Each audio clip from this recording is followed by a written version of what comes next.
the largest fourth quarter comeback in team history, I should say. They were 0-96 previously when trailing 15 or more points in the fourth quarter. We've seen a lot of fourth quarter rallying here, but Pete, when it comes to the Texans specifically, I feel like they're one of those teams that we really haven't decided what their identity is. So when you see them kind of rally today, the defense makes that big play at the end of the game. What did it tell you about the Texans right now?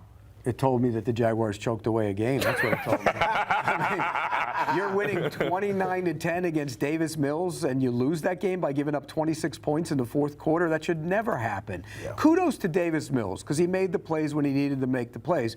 It should never have happened. They should never have allowed that to happen. Jacksonville just stopped doing anything in the fourth quarter, and they allowed him to do that and go down the field and win the game. Hey, they fought the whole game. They could have packed it up. If they lost this game to the Texans, they were done. Their schedule gets tough. I mean, not this week, but coming up, they got the Chiefs, they got the Bills, they have the Colts. I mean, they have a tough schedule coming up. So they have if they had lost this game, they were done. They saved their season today by winning that game. On the other side, Jacksonville wins this game. They're sitting at 6-3, and they're within striking distance of the Colts. Now they lose that game, they blow the game, and all of a sudden they're scrambling. So it's a big comeback without your quarterback to win that game the way they did it. Look, I don't want to. I'm going to get a little spicy here. Wow. It only took us about 40 minutes to get spicy with Jason. Let's go. I just don't think we talk about it. Like, we don't talk about the Trevor Lawrence problem. When things go wrong with Trevor Lawrence, for some reason, somehow, someway, we find somewhere else to point besides the quarterback, besides the $100 million quarterback. We had Brock Purdy contract discussions, right? And we're talking so much. We keep talking about he's Mr. Irrelevant and where he's drafted. But a guy who's drafted in the first round that hasn't seemed to get his organization anywhere close to where it should be, who when it was time for him to get extended, nobody said a word, nobody batted an eye. They gave the $100 million without even asking questions. When games like this happen, I don't understand. Why do we not point the finger at Trevor Lawrence? I'm just tired of it. Why?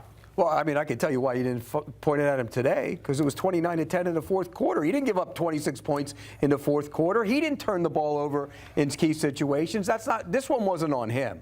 This one's on a defense that can't keep a backup quarterback from driving it 90 yards to go win the game. If you're facing a backup quarterback and you got them pinned in their own end and you have to hold them to not getting a touchdown to win the game, isn't that on the defense? Absolutely. 13 of 23, he wasn't 158 yards, a touchdown, and an interception. Manage the game. First of all, you're a hater because he beat you for a national First of all, no, he's just not. He doesn't play like what he's worth. No, he doesn't. Okay, that was going to be my only comment because y'all two had y'all's back and forth. Now, you ain't been here before. I have made the same argument to Pete Prisco before. I have. So now, to be the mediator, like Mr. Rand Carthon usually is, I'm going to be the mediator. Oh, is that your Rand? Yeah, so has Trevor Lawrence played up to the billing of the contract that he signed for? No, absolutely not. That's it. That's all. I'll be the first one to say it. Okay, that's it. There are concerns about Trevor Lawrence. No question about it. And today, yes, they lost because of their defense, but there have been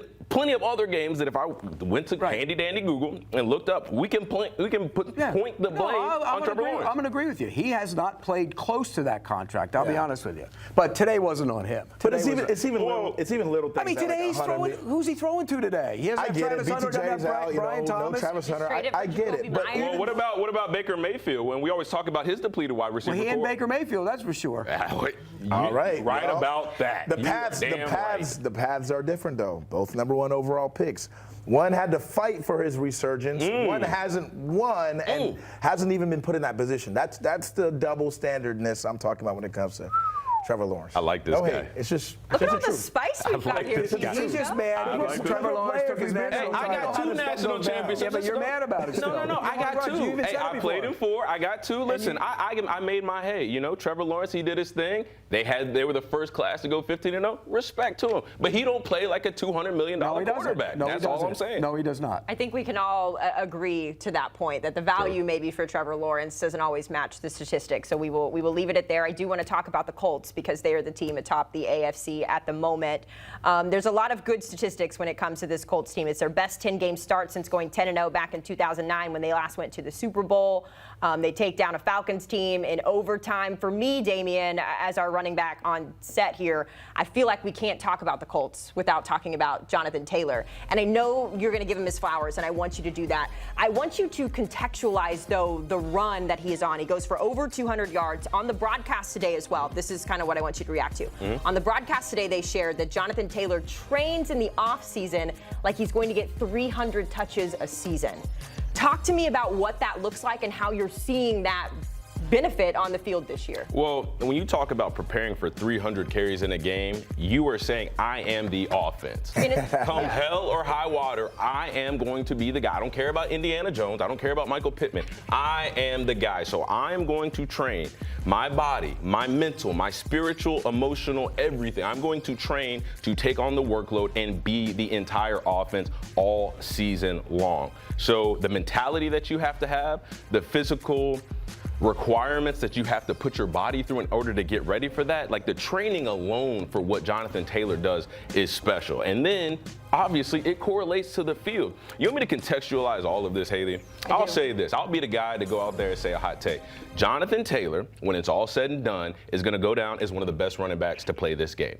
And you go back to his career at Wisconsin, and you want to talk about he getting himself ready for 300 carries. He averaged about 30 totes a game every year of college. Then he gets to the NFL. He still averaged about 30 totes a game. And every year, it's 200 yards here, 250 and 3 touchdowns here, 175 and 2 touchdowns here. Every single night. It doesn't matter who's in an offensive line. It don't matter who's in a quarterback. It doesn't matter anything other than the fact of Jonathan Taylor is mentally and physically ready to go. And it shows, ladies and gentlemen. He has the entire running back package. There's nothing in the running back toolbox that he can't do. Speed, size, physicality, catching out of the backfield, top end speed, patience in the hole, running through the hole, and then on the last touchdown, he showed a little pop, making a man miss, Jesse Bates, very qualified safety, making a miss in a phone booth to walk into the end zone untouched for his 3rd touchdown of the day, capping off a 240-yard day.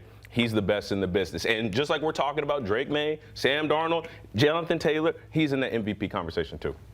Little mic drop there. Good luck following that. Went off. No, I mean, you're right. He's having like a LaDainian Tomlinson type of effect to an offense. Like, that's the best way I can put it. I mean, he's making everyone's life around easier. I mean, you look at Daniel Jones and what he's doing. I mean, I was ready to put Daniel Jones in the quarterback graveyard. I'm not going to lie. I was one of those guys. Sitting right next to the right guys, you know, fairly so. And, you know, and to see how much easier he's making a guy like Daniel Jones' job. I mean, he at some point, we might talk about Daniel Jones as an MVP candidate, the way he's playing, as much as like, and maybe like worst to first, but that's just what it looks like. Now, obviously, there are other characters. There's guys like Tyler Warren, my goodness. Tyler Warren is becoming like Daniel Jones' best friend right now. 8 catches, 100 yards today. He's doing it consistently each and every single week. That's what I loved about Tyler's game in college. They put him anywhere and everywhere, whether it's in the slot, whether it's outside, lined up as fullback, lined up as a wing tight end. And this Colts coach is also finding those same ways to use Tyler, and the onus is on him from a mental standpoint to be able to handle that many positions, but the production that they're getting out of it and the looks that they're able to show defenses to get him open right now and scheme him up, really impressive stuff. Where'd Tyler Warren go to school? Penn State, baby. Where'd you go to school? We are. Penn State. There you go. You know. Yeah, see, he knows all about Tyler Warren. connections. You're not going to call him a homer? He's a homer, too. Oh, okay, thank you. He's a homer, too. I just want to make sure everybody got treated fairly. Tyler Warren is leading all tight ends. Tyler Warren's darn good. And Shane Steichen is really good. Shane Steichen can scheme up ball plays. There's no question about it. Let's go back to Jonathan Taylor for a second. You mentioned the carries. Last week in the loss, he had 4 carries on the first 3 possessions of that game. That's why they lost. That's why they lost the game. They got away from who they were. They saw the Steelers had troubles on the pass defense, and they said, we're going to go in there, we're going to throw, we're going to attack that. They got away from who they are. everything they do is predicated on Jonathan Taylor carrying the football. Now, if he continues to carry the ball 36 times a game, that's going to be a problem.